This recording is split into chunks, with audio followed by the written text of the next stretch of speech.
So welcome back mga boss. Dito ako ngayon.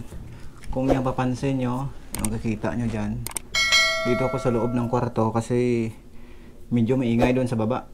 So ngayon, re-review lang natin ng saglit lang.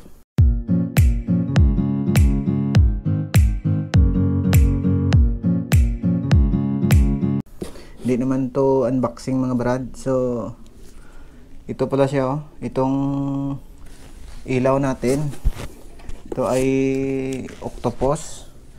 Yung brand pala nito ay American Live. So ipapakita ko lang sa inyo.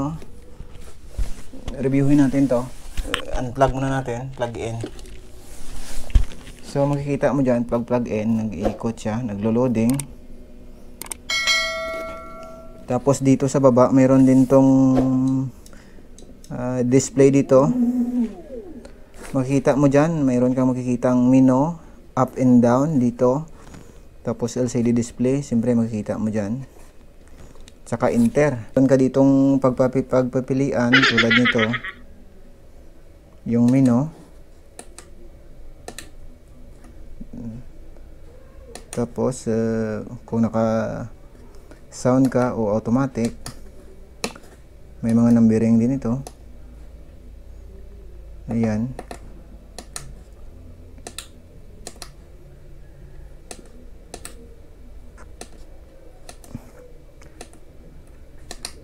Ito na po siya. Makita nyo naman, paiba-iba yung kulay niya. Yan yung effect niya sa taas mga boss. Maganda boss. So mabibili nyo lang po ito sa halagang 8,000 plus. Yan yung mga effects niya.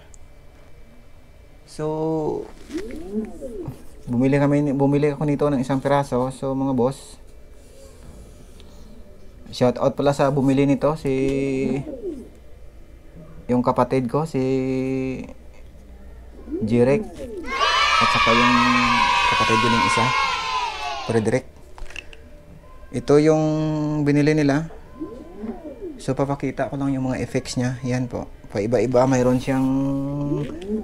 itong dalawang laser dito yung isa at saka isa. Tapos yung sa gitna. Pasensya na kayo, medyo masakit sa mata. Yan yung mga effect niya sa taas.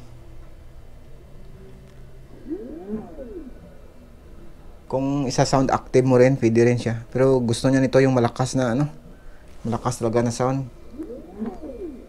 Yan yung effects niya.